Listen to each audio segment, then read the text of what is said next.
تازه‌های تاجیکستان و جهان از استودیوی مرکزی رادیو آزادی تقدیم شما می شود. من شعله گلخوجه هستم. در خدمتتان عزیزان در برنامه امروز 11 نوامبر این موضوع را داریم. از پیش وزارت به نزد سفارت دونیجویونی توجیک از سفارات روسیه در دوشنبه خواستند راهشان را برای ادامه تحصیل باز کنند. مجبور شدیم همین کار میکنیم. ما اگر نسپاریم درس اگزمینمون نسپاریم سیسیا تمامش خارج میکنه. در کراسنایارسک گروه دونیجĝӯёнро با اتهام پشتیبانی تروریسم از روسیه اخراج کردند. و مویزان جانوران در تاجیکستان منتظر قبول اصلاح نو در کودکس جنایی و مجازات آزاردهندگان میباشند. امروز گروهی از دانشجویان توجیک دانشگاه‌های روسیه که با سبب خروج کرونا ویروس امکان رفتن به آن کشوران ندارند در نزد بینای سفارت روسیه در دوشنبه گرد هم آمدند. دانشجویان گفتند باری اول نیست که از این سفارت و دیگر نهادهای مربوطه تاجیکستان درخواست رسیدگی به سفر و تحصیل در روسیه را میکنند. روز گذشته وزارت کارهای خارجه تاجیکستان با استناد به پاسخ سفارت روسیه گفته بود که تا بهتر نشدن وضع اپیدمیولوژی سفر دانشجویان توجیک به آن کشور زیر سوال است. این گروه دانشجویان تاجیک به سبب بسته بودن مرزها ماه‌ها باز نمیتوانند که برای ادامه تحصیل بر روسیه بروند. آنها روز 11 نوامبر در نزد بینای سفارت روسیه در دوشنبه جمع شده از نمایندگان سفارت پرسیدند که راهشان به روسیه کی گشاده می شود. ما همینجا اومدیم بچه‌ها جمع شدیم که مراجعت کنیم به سفارتخانه روسیه. ما رو برای روان کردن به شهر روسیه اما نتیجه نیست. مسئولان سفارت روسیه در دوشنبه به دانشجویان وعده دادند که روزهای نزدیک آنها را به حضور پذیرفته به همه سؤالهایشان جواب میدهند. این در حالی است که دانشجویان میگویند بارها به سفارت تلفنی و خطی مراجعت کرده ولی پاسخ دقیق نگرفتند. ما مراجعت کرده بودیم با کنسولی روسیه در تاجیکستان شهر دوشنبه. یگان جواب نبود. امروز آمدیم بچه‌ها قطعی هنوز استودنت‌ها دانشجویی که در روسیه میخوانند آمدیم مراجعت کردیم گفتن روز جمعه بیاین از ساعت 9 تا ساعت 12 روز قبول همه متصدی بوده. ما آمده صحبت میکنیم. که ما مجبور شدیم همین کارا میکنیم. ما اگر نسپاریم درس اگزمینمون نسپاریم سیسیا تمامش خارج میکنه. آنها میگویند که ناچار در نزد بینای نمایندگی رسمی روسیه در دوشنبه جمع شدند تا به مشکل آنها توجه و رسیدگی شود. یک مسئول بخش اطلاعات سفارت روسیه به خبرنگار رادیو آزادی گفت که با پیشنهاد مکتوب رسمی می توانند مسئله سفر دانشجویان تاجیک را شرح دهند. رادیو آزادی مکتوب رسمی فرستاد ولی تا زمان تهیه گزارش پاسخ نگرفت. پیشتر گروه دانشجویان برای کمک خواهی در نزد بینای وزارت کارهای خارجه تاجیکستان هم جمع شده بودند. آن زمان دو نماینده وزارت کارهای خارجی با این گروه از دانشجویان صحبت کرده و گفتند مسئله ادامه تحصیل آنها را در دانشگاه‌های روسیه با مقامات مربوطه آن کشور بررسی دارند. دانشجویان بر رادیو آزادی گفتند که سرعت پست ولی نرخ گران اینترنت و قطع نیروی برق از مانع‌های اصلی برای تحصیل فاصلوی آنها است. هرچند مقامات میگویند که سرعت اینترنت در کشور در مقایسه با سالهای پیش بهتر شده است و محدودیت نیروی برق هم جاری نشده است. طبق اطلاع رسمی روسیه امسال برای داوطلبان تاجیک 630 بورسیه یا کوتا جدا کرده است. به اطلاع وزارت معارف و علم شماره عمومی دانشجویان در دانشگاه‌های روسیه حدود 26,000 نفر را تشکیل می‌دهند. در مجموع به اطلاع این نهاد شماره عمومی دانشجویان تاجیک در 30 دولت دنیا بیش از 34,000 نفر هستند. به سبب گسترش بیماری کرونا ویروس از ماه مارس امسال به این طرف مرزهای تاجیکستان با کشورهای دیگر بستند. گزارش هم کرونمون از دوشنبه بود. در این زمان خدمات امنیتی فدرالی روسیه یا خود FSB از بازداشت و اخراج 8 دانشجوی یکی از دانشگاه کراسنایارسک خبر میدهد. به قول FSB این دانشجویان از گروه افراتیی در تاجیکستان ممنوع جماعت انصارالله پشتیبانی میکردند. منبع با نشر ویدیوی بازداشت می‌افزاید که گمانبران توسط شبکه‌های اجتماعی با گروه ممنوع تماس داشته در جماعت‌های مذهبی به تبلیغ و سفید کردن تروریسم مشغول بودند. ватани донишҷӯён эълон нашудааст, вале гуфта мешавад ки тамоми маводи нисбаташон ҷамъ шударо ба мақомоти амнияти кишварҳои зодгоҳашон супурдаанд. ҷамъияти ансоруллоҳ як гурӯҳи тундрави мазҳабист ки аз баданаи собиқ ҳаракати исломии ӯзбекистон ҷудо шуда ҷангҷӯёни тоҷики ин гурӯҳро муттаҳид мекард.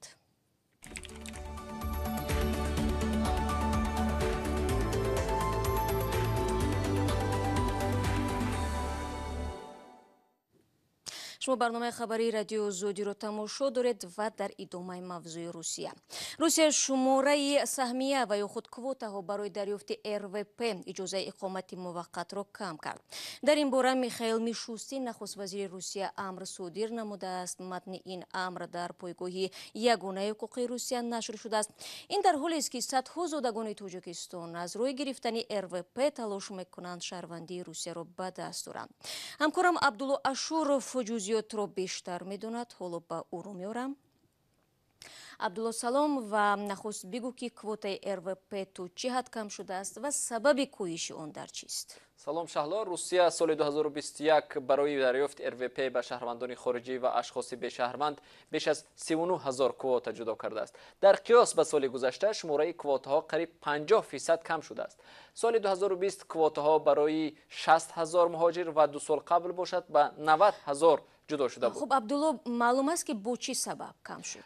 شهلا در امر رسمی نخست وزیر میشوستین رسما در این باره چیزی گفتن نشده است، اما تحلیلگران و رهبران جماعت‌های تاجیکان در روسیه میگویند سالهای اخیر روند گرفتن RVP و یا سند اقامت موقت در روسیه زیاد با فساد و رشوتخوری آلوده بود. رحمت الله مزاریف عضو پالاتای جمعیتی پرم روسیه میگوید شورای بین قومی در روسیه با پرزیدنت ولادیمیر پوتین در این رابطه حتی شکایت کرده بود. Говорят, ин более коррумпированная схема была, что аксарият, мумкин 90% я аз инам зиёд бошад, RVP-ро пул хати мехаридан. Ба воситаи далолҳо, ба воситаи масалан представители национальных диаспор тоже ҳамин чизо мекардан, мехаридан. Аз ҳамин хотир ин чам президентам ҳамин ин чизо рафтан и ин чизҳо ҳамаш дар дасти президент буданд. نظر یکی از نمایندگان تاجیکستان در روسیه رو شنیدیم. خب عبدالله آیا طلبگران گرفتن شهروندی تاجیکستان کمتر شده است و میتوان گفت که به این ترتیب روی تاجیکان برای دریافت شهروندی روسیه محدود می شود؟ بله شهلا، راه اندک محدود می شود، اما طور همصحبتان ما میگویند شماره مهاجران و عموما شهروندان تاجیکستان که خواهش گرفتن شهروندی روسیه را دارند خیلی زیاد است.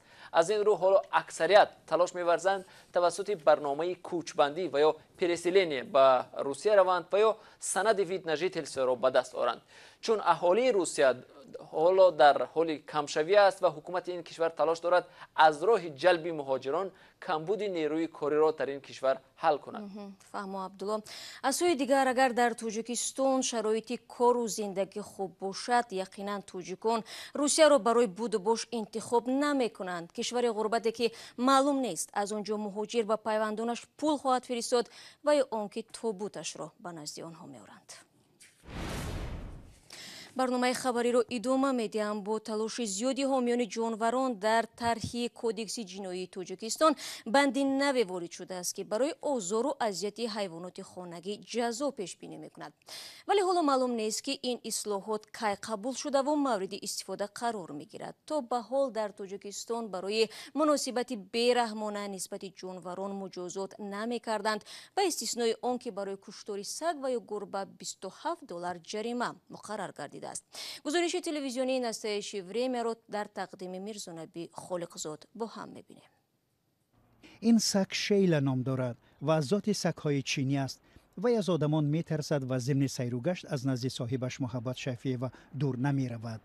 با وجود آنکه شیلا 2 سال اخیر در عائله مهربان زندگی دارد، هنوز هم آزار و اذیت و روزهای سختی آواره‌گردی‌اش را فراموش نکرده است. محبت از آن شکایت میکند که در تاجیکستان زدن و اذیت جانوران و مناسبت بیرحمانه نسبت آنها یک کار معمولی شده است. در خانه همه خوب است، اما هنگام سیر و گشت در بیرون او از آدمان و کودکان میترسد. محبت نه فقط به جانوران کمک میرساند، او رهبری سازمانی است که از این دوستان چارپای آدمان محافظت می‌کند. به گفته او و سبب اصلی افزایش خشونت و آزار و اذیت جانوران در کشور نبود جذاب برای تحقیر جانوران خانگی است. سالهاست این زن تلاش دارد که برای بیرحمی نسبت جانوران در قانون جزای جنایتی پیش بینی شود. اگر در کدام ناحیه ملیسه‌ها در برابر مناسبت بد نسبت جانوران بی‌عملی کنند، من به این قضیه دخالت می‌کنم و برای تفتیش این قضیه مساعدت می‌کنم. اراده هم یکی از حامیان جانوران خیابانی است. منزل بیرون از شهری خود را او به پناهگاه جانوران خیابانی و آوارگر تبدیل داده است. در این خانه او بیش از 10 گربه و چند سگ نگهداری می شود که از خیابان‌ها یافت شدند. به گفته اراده معمول شدن بدرفتاری و بیرحمی نسبت جانوران حالا یک درد جامعه است. او باور دارد که بدون مجازات شدن آزاردهنده های جانوران وضع را تغییر دادن غیر امکان است. من 10-12 سال باز به جانوران موافق شرایط و امکان کمک می‌رسانم. ولی من اصلا در این سمت تغییراتی را نمی‌بینم و حالا به این مسئله توجه هم نشده است. مقامات در تاجیکستان بالاخره تصمیم گرفتند برای بیرحمی به جانوران خانگی جزا مقرر کنند، اما این مجازات تنها در طرح نوی کدکس جنایتی پیش بینی می شود و حالا معلوم نیست که این طرح کی قبول خواهد شد. شرط اصلی برای مجازات در این طرح مناسبت بیرحمانه و اوباشی است. محوی معمولی صنعی جانوران که ما از احساس بشردوستانه انجام می‌دهیم در اینجا الکی دیدن نمی شود. با گفته جورایف برای بیرحمی به جانوران در این طرح از $450 تا 5 روز محرومیت از آزادی تعیین شده است. اما اینکه تا کجا این جزا برای تغییر دادن وضع مؤثر است وقت و تجربه نشان خواهد داد. در شهر خوجند دیوان تکمیل شده اشعار شاعری توجیک کمال خوجندی به تب رسیده است. آفریده های شاعر کمال خوجندی بیرون از کشورهای فارس زبان نیز محبوبیت بلند دارد و در گذشته به زبانهای گوناگون ترجمه شدند. به قول دانشمندان توجیک در دیوان نو یکی در شعر و ابیات تاکنون معلوم این شاعری معروف جای داده شده است. فرزان محمدی گزارش می‌دهد. تهیه‌گران و پژوهشگران مرکز علمی کمال خوجندی حدود 300 بیت تازه‌یافت شاعر مشهور تاجیک و فارس کمال خوجندی را در دیوان تازه نشر جای کردند. دیوان جدید ماه اکتبر بخشیده به 700 سالگی زادروز کمال خوجندی که طبق قرار یونسکو تجلیل گردید به دست خوانندگان رسید. این ابیات نو 18 غزل، 16 رباعی، 20 قطعه، 34 فرد یا خود بیت های کامل را در بر میگیرد و آن را محققان و متنشناسان از کتابخانه و آثارخانه های کشورهای جهان از روی 35 دستخط های آثار شاعر کمال خوجندی دسترس و نسخه برداری کردند. که از نسخه های قدیمی آن نسخه 4739 کتابخانه استان قدس رضوی ایران است و یک نسخه قدیمی ما تحت رقم 2103 در کتابخانه عاطف افندی نگهداری می شود. در عصر 15 نوشته شده است. از نسخه های کاملترین عصر 15 می باشد.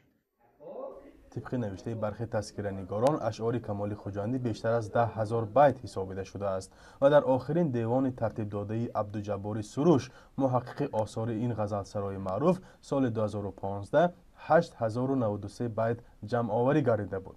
حالا در دیوان تازه نشر باشد نزدیک به 8354 بیت به چاپ رسیده است و همزمان بحث و گمانها را در بین گردآورندگان آثار شاعر به وجود آورده است.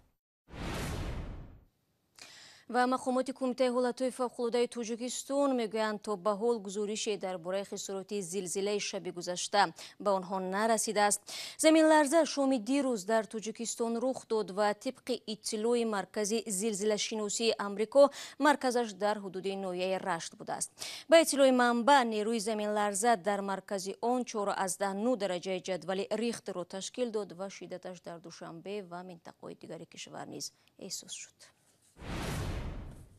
بینندگان عزیز برنامه را در همین ثانیه ها به پایان میبرم. تشکر برای همراه بودن. تا صحبت بعدی میتوانید زیر نشانی www.azodi.org از وبسایت رادیو آزادی استفاده کنید. نوارهای جالب چون همیشه در آزادی ویدیو کانال مستقیم ما در یوتیوب گذاشته میشوند. تا ملاقات فردا خود را احتیاط کنید و خدا نگهدار.